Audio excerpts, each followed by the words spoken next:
Do you have an all-star HR team?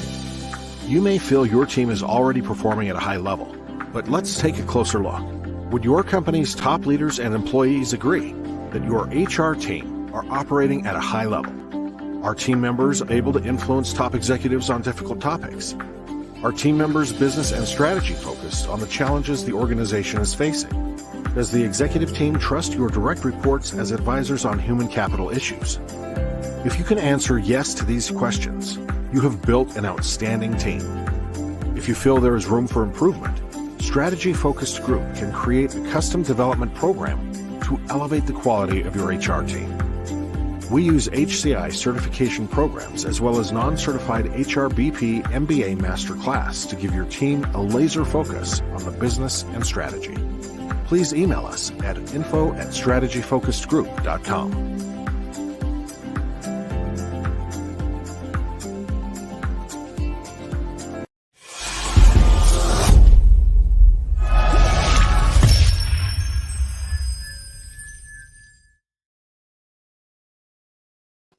Good morning, good evening, depending upon what part of the world you're in. If it's Friday, you know it's always the CEO series, where we bring together global leaders, authors, entrepreneurs, innovators.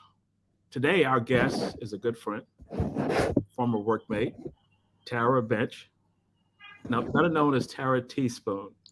She has over 2 decades of experience working as an executive level food editor, blogger, food stylist. She was the food editor for Martha Stewart Living, where we worked together, food director at Ladies Home Journal. She is the author of 2 books of Live Life Deliciously, Recipes for Busy Weeknights and Leisurely Weekends and Delicious Gatherings, and Recipe to Celebrate Together. With that, I want to welcome you to the CEO series. Hey, Tara. Hi, thanks, Ron. Thanks for having me. It is so good to have you. As I said, a lot of your alumni are watching, so we got to be cool. We got to be on point tonight. All of our friends. We just got a hi Tara from Olio Piro. Olio Piro, great olive oil company. Hi, guys. Hey, cool. So welcome. So let's go back and talk us through, because when you look at people's careers and where they are today, how did it start from university to where you are, and kind of give us a kind of a walkthrough on that, highlights of that.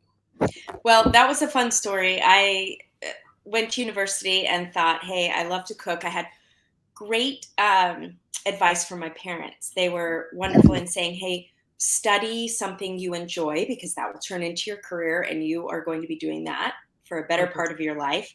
And so I thought, I love to cook. How can I turn that into my career? So I went into food science. Well, Really? That's not cooking, that's chemistry. Okay. And so I was halfway through college and I shifted gears from food science into culinary arts. And so rather than going to a culinary school, I did a culinary program at university. And so it was in the School of Dietetics and Nutrition, but it was culinary focused. And so that's what I graduated in. It was a culinary-based program in the School of Dietetics, which was great. I was lucky enough to transfer to Utah State, which had a culinary program. Wow. And so when I finished that program, I still needed to do an internship to get my degree.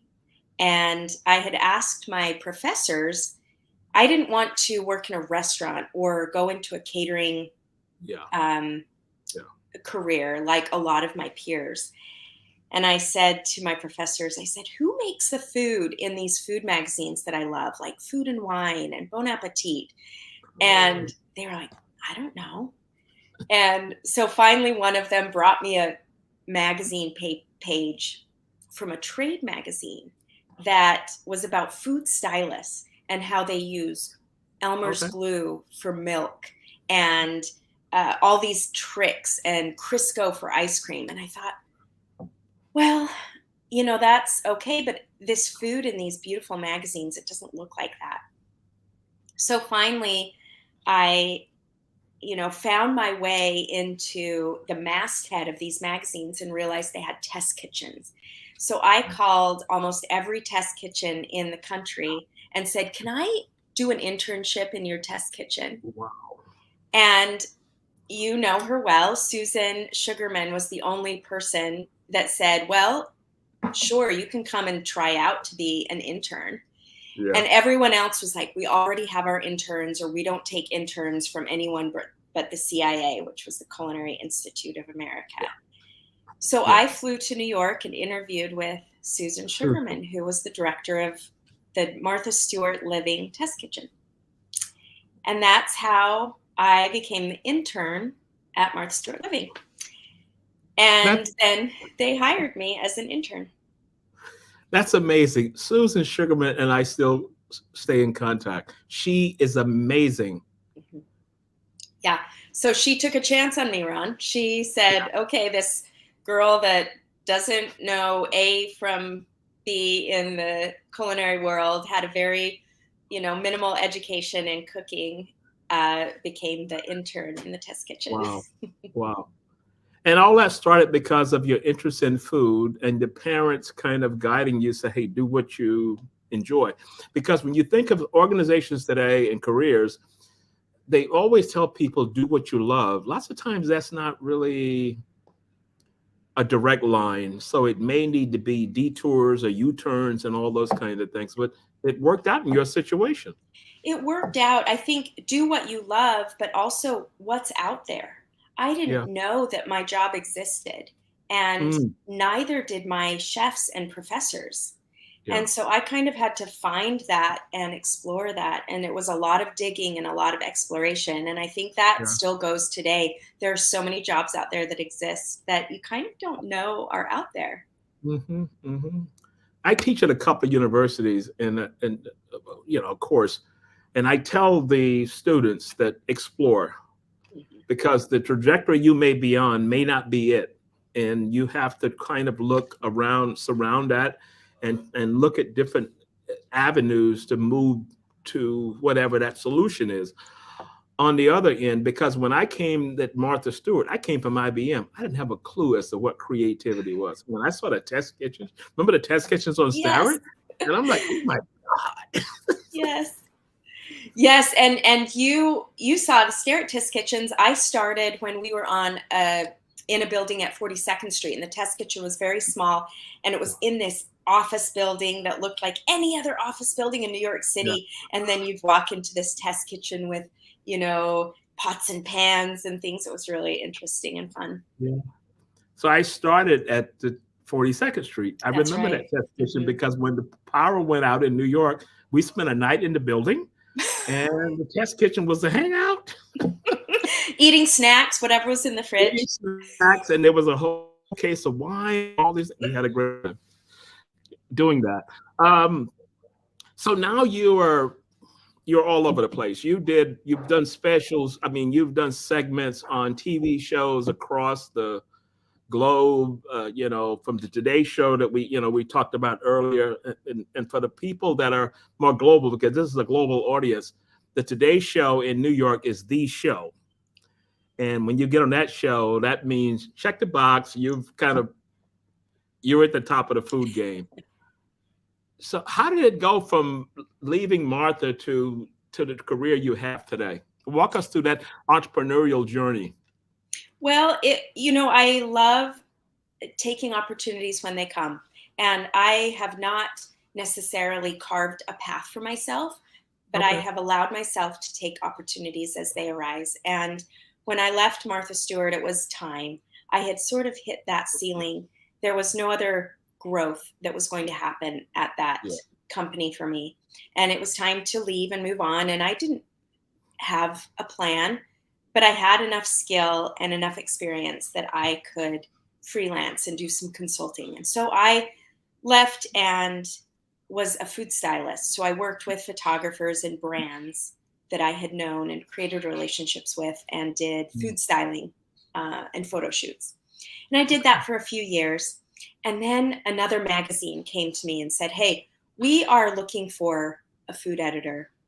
While we look for a food editor, would you come in and fill in for a few months? Because the interview process is long to find a food director.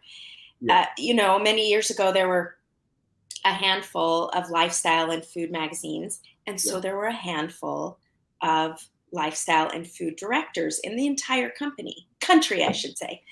And so it took a while to find the right fit. So I said, sure, I'm a consultant, so I'll come in and fill in for a few months. Well, after a few months, I liked them and they liked me. So we decided I was a fit. So that was Ladies Home Journal magazine. So I left my freelance career and took over as the food and entertaining director at Ladies Home Journal magazine. And that was just this opportunity that presented itself. And I fell in love. It was a very different experience than Martha Stewart Living. It was more of a women's service magazine instead of a full lifestyle magazine. And I was in charge of the test kitchen. I had my own small staff. And it was fun creating the content again for a magazine. And I worked there for, another 7 years. And then they closed the magazine. And that was a new experience because I didn't leave a magazine. They shuttered it. And it was a magazine that had been around for 135 years when they closed it. So it had an amazing legacy. And I am such a sentimental person. And I love that legacy. It was so fascinating. So that was a fun experience. And then I just transitioned again into freelance. So when you think of that, you had an avenue to get into publishing, that side of it, but that's kind of a dying breed today. Yes. So what happens when they close the magazine? You're like, well, it's a dying breed. What do I do now? Right? Yeah. And when I was the food and entertaining director there, we had featured some bloggers and in the pages of the magazine. And I had started to work with bloggers because they had started to become a thing and show up on the scene. And I had said to my coworkers, I would never be a blogger. It was something I would never be interested in. I said that out loud, Ron. Oh, God. And now I'm a blogger.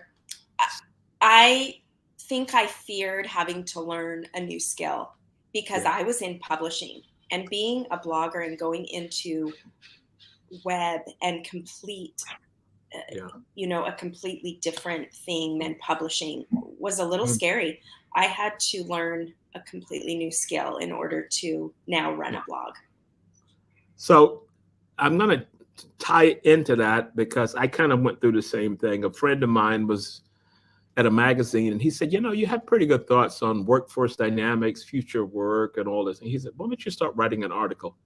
Well, you write an article, 1,200 words, 1,200 words. I'm counting 1,200 words. What does that look like? Because that's a whole new skill you have to learn. Yes. And he kind of coaxed me through it. And the first article I wrote, I go back and look at it now and I cringe. I'm like, how could you even send that to somebody? And I started blogging for probably 6 or 7 years. Every week, there was a topic that I had to build out for people in my space. HR, yours was food. And as you said, that's kind of a scary thing because this is something you've never done. But the more you do it, the more you become acclimated to it. And after a while, I can say, okay, this is a deal. And then one day I can do 1,200 words and that was the deal. Oh, yes. And it's keyworded and Google recognizes it. But you look back, like you said, on those first ones and you're like, I had no idea what I was doing. No idea. But you know what? It worked. It worked for a period of time. So I stopped doing it because I said, you know what? I'm not going to put myself through that. I have too many other obligations to do that. So how did that go from that point to becoming Tara Teaspoon? When I saw that, I'm like, oh, you're talking about branding. You could not think of another branding to have a branding as Tara Teaspoon related to food. It's the alliteration. It's right. Okay, so I quit. Ladies Home Journal closed, and I went back to freelancing and food styling and creating recipe content for brands. And then I realized I missed sharing recipes with people. I had for years been sharing my recipes with 12 million people a month. That was the subscriber base, right? And you get used to that. And I loved it. I had a passion for that. And so I put up a website and started to put recipes up. Nobody was seeing them, But my friends could say, hey, do you have this recipe that I loved? And I could send that to them on my website. Well, then brands started to ask me if I could share recipes. Okay. And I realized I needed to be a brand. And it was just that natural movement towards that. I needed to be a brand in order to be a presence. And so then I needed a name, and it just went from there, right? So the name came from, honestly, it was something that an old friend used to call me. She said, I'm short, I'm 5'2", and she said, well, you cook and you're not tall enough to be a tablespoon, so I'm going to call you Tara Teaspoon. And it was just something she said years before. So when I was writing down names for my company, that came up, and it just kind of rose to the top. So it was fun. Wow. Yeah. That's awesome. I grew up in a household that my mother baked every day. Oh, wow. So when I went to Martha Stewart and I saw the test kitchen, I said, my mother, she would die going here, because this was, she enjoyed baking. So we never had in our household baked cookies. We never had cakes. Everything was made from scratch. So that was kind of a hard thing to move away, to go to university, and you go to a place and people eating cookies out of a bag. No, no. And that was when I left and went to Martha Stewart. I'm like, oh my God, this is where I am. And I grew up where they were testing out these kind of things. And Mom, could you make this? And all these kind of things. So, isn't that nice to see that coming back into homes and to be an important thing? That's what you grew up with, and to be able to see that. I think Martha Stewart did that. She brought that mentality back into homes and made it accessible. Whether people did it or not, she said, you can do it. And it's something to be proud of. So she's an upcoming guest, and I've been after her to give me a date. Oh my goodness. Yeah, because that's the pinnacle. I said, if I can get her on the show, I'm cool. That's cool. your Today Show, Ron. That's my Today Show. So I can become the Dubai version of the Today Show from here across the globe. Yes. Yeah, so that's just what I'm thinking and doing. So fun. I'm tuning in. Yeah. I'm tuning in. So how do you go about recipes? You know, I know my mother, I would say, Mom, could you make so and so? She said, I'll do it. I don't know how she did it. And you could not get, I said, well, could you give me the recipe for that? She said, well, a pinch of this, a pinch of that. I said, there's no spoon for pinch. No. What's the pinch for? How does that work? A few different ways. Sometimes there are recipes where I make them, and unless I write them down, unless I'm in that, I have the recipe development hat on, I can't tell you how I made it. So I have to be in that mode of work and creating that recipe to write it down and to save it. But it's practice. It's that twisting your brain into that mode of creating something. Otherwise, you're not really thinking about it, right? You could cook some pasta and make a pasta dish because you've done it a few times in your life. Throw some things together, yeah. Yes. But if you tried to make something you hadn't practiced or maybe hadn't done for a long time, maybe it wouldn't turn out so well. So it really is just repetition and practice. And it's the same thing for recipe development. I write things down, and I have a system for creating those things. And then it's just developing your palate and saying these flavors work well together, or that passion for experimentation, or I want to try this new flavor. How would it work with this? So it's a fun thing.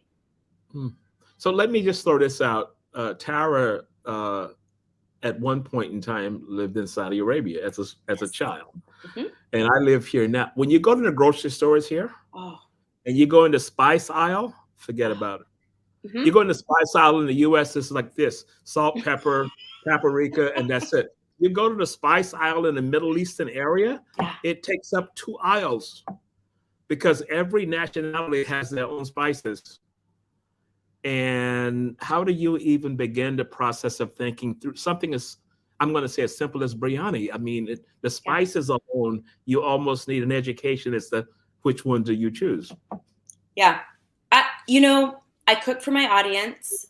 I try to cook accessibly. So if you thumb through my cookbook, it's not that I'm dumbing down dishes that I'm trying to introduce to people that are from different cultures, but I am cooking them with ingredients that are accessible to them. Okay. So most spices, basic spices, are accessible to people to create Okay. some basic dishes. Mm. But yes, like a very authentic biryani, I can cook it. I can go down to the Lower East Side and go to Calustian's and Yeah. get some really amazing spices, Yeah. because there are those spices from all over the country. But there's only a couple of stores in New York City that will I know. carry all of those. But you know what I love? I love going to visit my parents, or whenever I travel across the states, going to grocery stores to see what my audience can really get. Because then I can serve them well and I can say, hey, you can make this Chinese cashew chicken with these jars of sauces and things, and I'll tell you how to make it taste really good, even though you can't go to Chinatown and get the really special rice wine vinegar. So I do have to work with that, but how fun that you can get those spices and make it so good.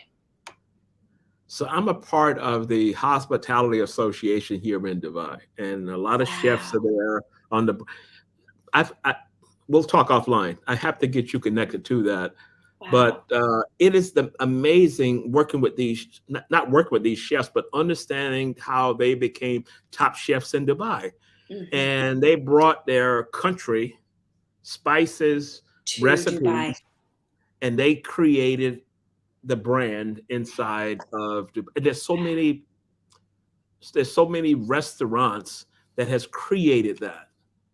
Yes. And it's absolutely amazing as to how they were able to do that. Dubai is such a hot spot for amazing food. You are so Yes, lucky. But it you know is. what, Ron? Yeah, The Olio Piro that said hello at the very beginning, so yeah, many food brands are bringing the world to everyone through mail order, through bringing it to stores. It's things are so accessible now. yeah. It's fun. It is. And when so you talk about we're both, US based, but I'm kind of dual. You're both. Yeah. So, but when I get back to US and I go to a restaurant, the food is bland. So I want to Hmm. go to maybe an Indian restaurant, a Pakistan. I spent a lot of time in Pakistan, and I want to get different flavors because when you travel the globe and you eat US food, it's bland. There's nothing that it's not as spicy as it is in Your palate's changed, I'm Palate sure. Change. Yes. That's fun. Isn't that fun? It And is. so, have you learned? I mean, do you cook a lot? Have you learned to I used cook? to. I used Okay. to, but if I cook, I eat it too much. So Oh, join the club. I know. I know. yeah, and the repercussions that come from that. I know. Yeah. So, like I said, my mother was a baker, and I always used to bake cookies. So, like I love cookies, and I would try all these variations of cookies. But if I bake 2 dozen or 3 dozen, I may eat a dozen and a half, Yeah. and there's a repercussion that comes around as a result of that. So all those kind of things come about. So when you think about the recipes that you're using, do you concentrate on a different cuisine, or how does it come to you in that creative process to this month I'm going to work on XYZ or whatever it is? A little of everything. So the last 4 years, I've written 2 cookbooks. So my Yes. focus has been cookbooks. And you know what's fun? I can put whatever I want in my cookbooks. I don't Okay. have to worry about Google or keywording or any of that. Yeah. Right. And so I've just had fun putting my favorite foods, my passion, my favorite flavors, my family's favorite foods in those Mhm. cookbooks. And so Mhm. it was the sky was the limit. Just whatever sounded good, whatever my passion was, whatever I was really good at making has gone Okay. into those cookbooks. When I work on my blog, I focus on what I can rank for and what I'm an expert at. So it's kind of both, and they kind of come together as to what I'm featuring on my blog. So what is your website or your TaraTeaspoon.com. Tara It's my brand Teaspoon? name. Okay, so we'll scroll that on the screen in a little bit. Yeah. Um, yeah, that's amazing. So you've got two cookbooks. So how did you choose what flavor this was going to be versus another one? And if you do another one, there's probably another one in the work for some time down the pipe. Not for a minute, Ron. They were so hard. I'm taking a break. Okay. But I have to say, it was fun. The first cookbook was kind of my little baby. It was favorites, like twists on favorites of recipes that I had created way back at Martha Stewart from Okay. Ladies Home Journal that I grew up making. All of those I kind of tweaked and modernized and brought up to speed and put into that cookbook. And it just was like my all-time favorites in that first cookbook. Wow. And then the second cookbook, my publisher sort of came in and said, hey, we really want you to do an entertaining based cookbook, Ah, more okay. holiday based, more gathering. And I liked that idea, but I didn't want it to only be that. So I still added some weeknight dinners, some things for my audience that they could use every day. So the Delicious Gatherings cookbook, that was my second cookbook, the whole Okay. first chapter are some beautiful gathering meals, and everything from meze spreads to Thanksgiving dinner to Sunday dinner. And then it goes into some fun everyday meals and things like that. Wow. So Wow. it was fun. The hardest part is putting together those cookbooks and what are the chapters going to be and what goes into all of those chapters. But once you do that, then the recipes come together pretty quickly. That's so cool. So when you think of that, and going back to our former employer, Martha Stewart, she created that whole entire industry around food, entertainment, and all of that. And as I said, she was here in Dubai in November, and we had dinner together. And I told her, "You created something. You had a hotbed of talent. The most talented people across the globe were working in that company. And when you look at the trajectory of people who started there and what they're doing now, it is just absolutely amazing. And all of that was in one cocoon Yeah. inside of, say, 42nd Street, and then we flipped over to Starrett. Yeah. Yeah. One little group of people that met together every day, right? It was amazing. Holiday parties were cool, super super cool. Yeah, they were.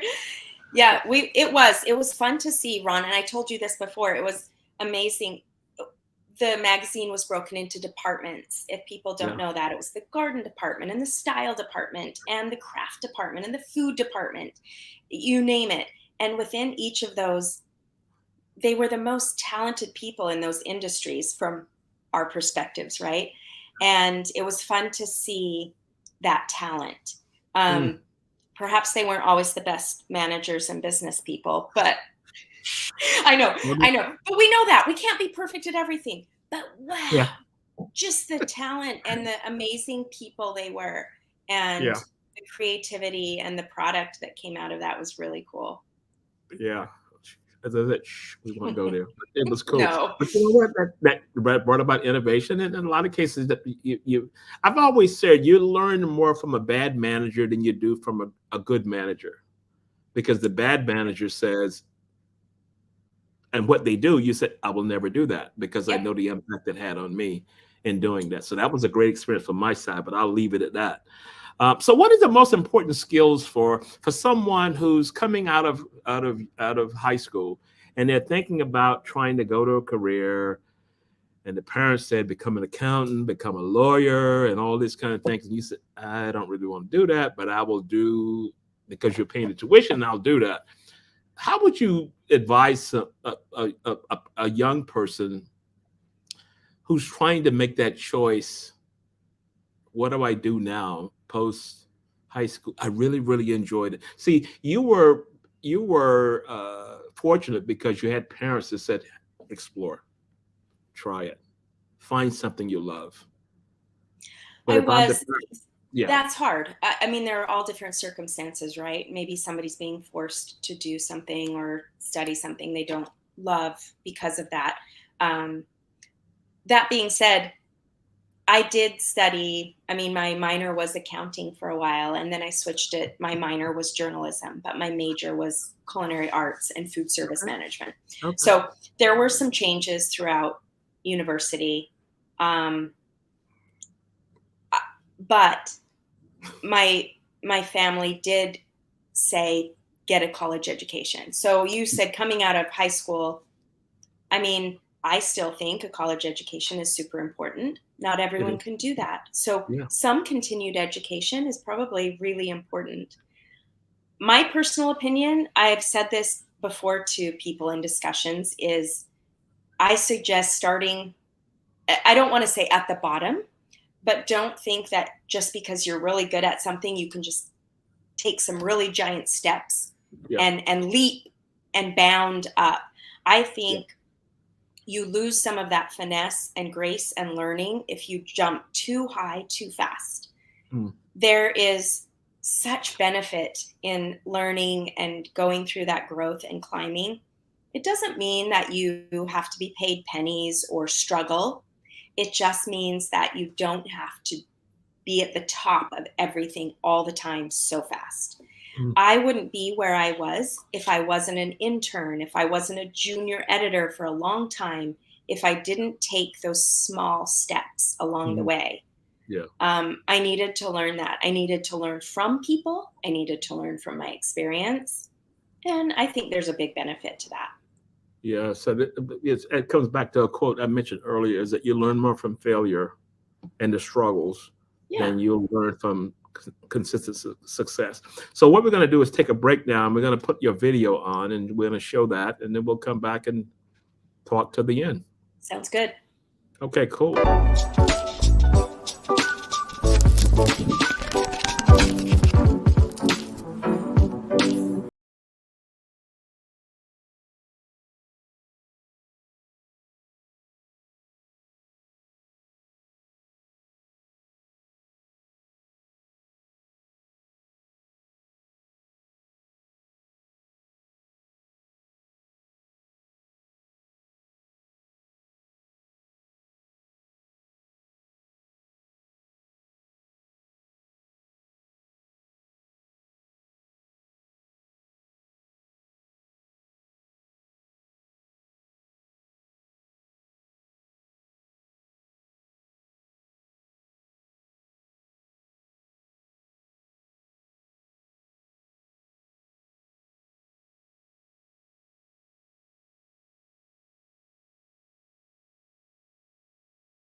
I love it. Thanks. I love it. I was making a few recipes for my first cookbook. Yes, when I said, "Oh, I would like to eat that tonight," how do I know about doing that? So that recipe, I'm sure, is in your cookbook. So let's talk about you as a leader. Now you're an entrepreneur. You've paid your dues. We all pay dues. And now you're an entrepreneur. You've got a team. Your PR person is excellent because we've been working with her in getting all this set up. What is a leadership lesson you've learned throughout your career that you kind of, as a standard or model to move forward? Because we all had these bad managers. So talk about that for a second. Leadership lessons you've learned. I'm still learning. I learn every time you hire someone. I think you learn something. But I think I've learned how to hire better. Okay. What questions to ask. I think I often go back to asking what people are passionate about. I learned from a hiring expert to ask people what they think their zone of genius is. Ooh. And so if you are asking somebody, what do you think your zone of genius is? Then they can come to you and say, I'm really good at this. I enjoy this, but it makes them think. And so then you can bring them into your company with them knowing what their zone of genius is and put them to work. And it has benefited me because then I can put them into that place in my company, and there's just a lot more success. There's a lot more longevity, and we can grow from there because, of course, they're going to learn, they're going to take on more interests and more skill. But that's such a good question to ask, and I'm glad I learned that from someone else. Wow. Yeah, that is powerful. I did a session this morning with a group out of Asia, and that was one of the key points that I talked about. If you can look at people you work with, where are they headed? Do you know where they're headed? Have you had that conversation about where they want to grow? Mm-hmm. And whatever you can do to help them grow. They may only stay with you a year, but you want that foundation to be that I was able to ignite that in them to drive that forward. Is that kind of the same thing that we're talking about here? I think it is. But here's my thing. I think there's a fine balance in I'm not always responsible to help them grow. I think that's their responsibility. It's my business and I need help and I'm hiring them to help me. Okay. They are going to find their own opportunities to grow. But I like to have that conversation when they come in and say, here's where I think you can grow. But I need to know what like I said, that zone of genius or what their skills are or what their interests are when they come in. And then I can help cultivate that or direct them within my business. But you have to be clear about what your responsibilities are because, I mean, we're not teachers, we're not educators, we're business owners and operators. Yeah. And so there is that fine line, I think. Okay. So anyway, and as small business owners, I don't have an HR department, right? So I don't have the luxury of having you. I have to wear all the caps. And so there you're is the CFO, CMO, CHRO. You got all of it covered, so you got your fingers in all parts of it. Yes. So just yesterday I had 2 meetings, one with my social media manager and one with the woman who writes my newsletters. And we talked about, we often have the discussion of, hey, what are you loving? What are you enjoying right now? How can we step it up? How can we take that a little bit further? So always asking what they're enjoying about what they're doing, what they like, what we could take off their plate or what we could add to their workload. Because I can always hire a more junior person to take some of the administrative duties off of somebody's plate who is excelling in another area. Because once you start to have somebody who's an expert at something doing too many administrative duties, then you're not allowing them to do that expert work. And so there's that constant balance of checking in and saying, okay, they're becoming an expert in this area. What administrative duties do I need to take off their plate in order to allow them to excel? So I'm smiling because I do a lot of leadership development work, and I tell leaders the same thing. I tell CEOs and C-suites this exact same thing. Man, I've had to learn it the hard way, Ron. Wish somebody would have told me this. But see, these people have transitioned up to the so-called big room, and now they're guiding a company. But when you talk about the people that are reporting into you, what do you know about them? How are we going to drive this forward? What is your expertise? What do you want? All of these, it's about building relationships with the people that you work with. And, that's the interesting thing about the blogging world, because I learned about VAs, virtual assistants, because that's what bloggers use to run their businesses, because they are often cheap and accessible. And they are often doing the administrative work while the bloggers are doing the creative expertise work. So as I've built my business, I've had to pull in some experts in different areas. And so I had to learn that, like, what administrative duties can I take off of my plate? But as I hire experts, I kind of, all of that clicked. And so I think you're right, that that works in so many different types of businesses. It's Yes. fascinating. Yes. It is fascinating because what I tell leaders, and specifically entrepreneurs, is what you're doing generating revenue. Because Right. if you're bogged down into the administrative side, you need to find someone to do that. What do you do better? I need to get out and do what I need to do that's going to generate revenue, and you can find someone to do that who's an expert, and you don't have to, because you're not an expert. Yes. I just told my social media manager something very similar. I was like, hey, Yeah, social media is great. We all know yeah. this. I need you, but let's talk about revenue generation. I Let's know, change I know, strategy. I know. So who would have ever thought, coming into food business, that there was a whole business side of it? Oh gosh, I got to learn all of this new stuff. I know. I know. And I never wanted to go back to school. I didn't Yeah, get a graduate degree because I didn't want to go back to school. And I I know. have had to learn, just like going back and getting another degree.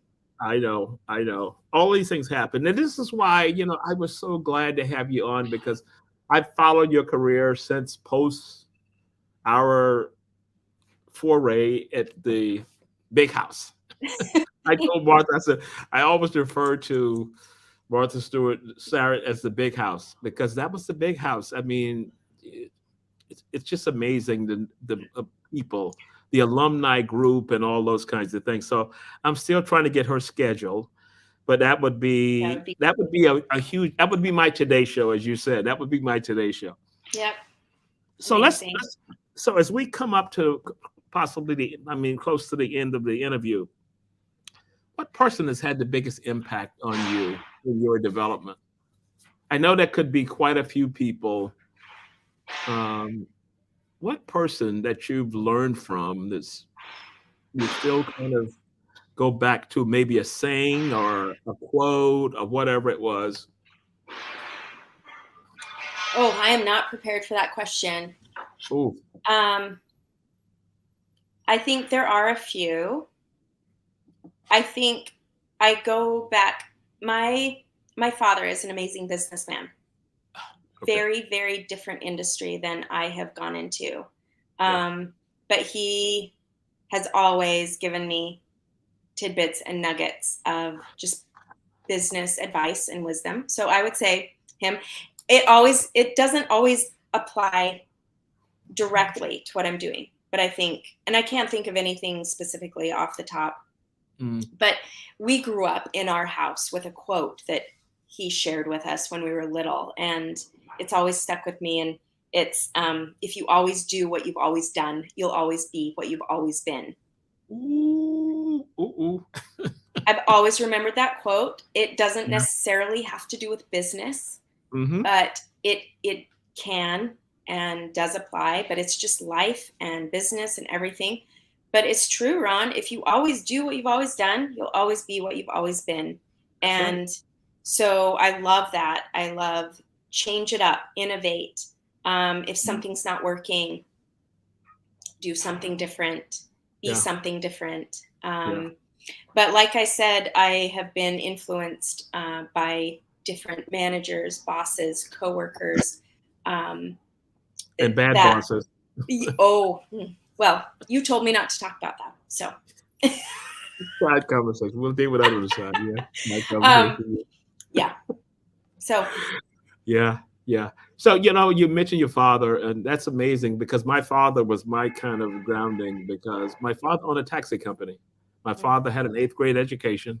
hmm, I learned more from him than I learned from Benedict, from the college that I graduated from, and going to NYU when I was in New York at Martha Stewart, because he was a hard-nosed businessman.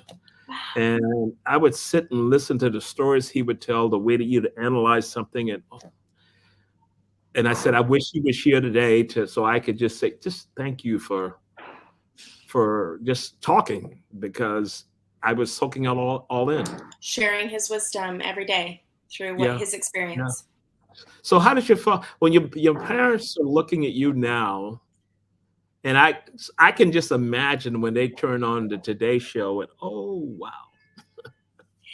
They are so kind, so prolifically complimentary and Yeah. proud. They're great. They're a great support. Yep, I have a good relationship with them. That's amazing. That's amazing. So do you ever get a chance to go back home and talk with them and I hang do. out? I talk with them almost every day, so it's Okay. fun.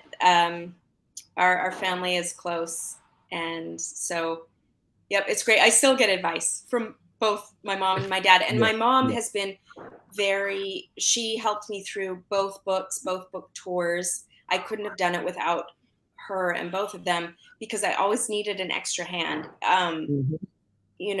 Cooking, and my first book came out during the shutdown, during the pandemic. Oh, And really? so much of it was virtual. I had to do a lot of virtual cooking shows and demonstrations. And because I couldn't hire a lot of assistants and things like that, No. she was by my side and helping me do a lot of that work that I had to do. Oh, wow. That is absolutely awesome. I know.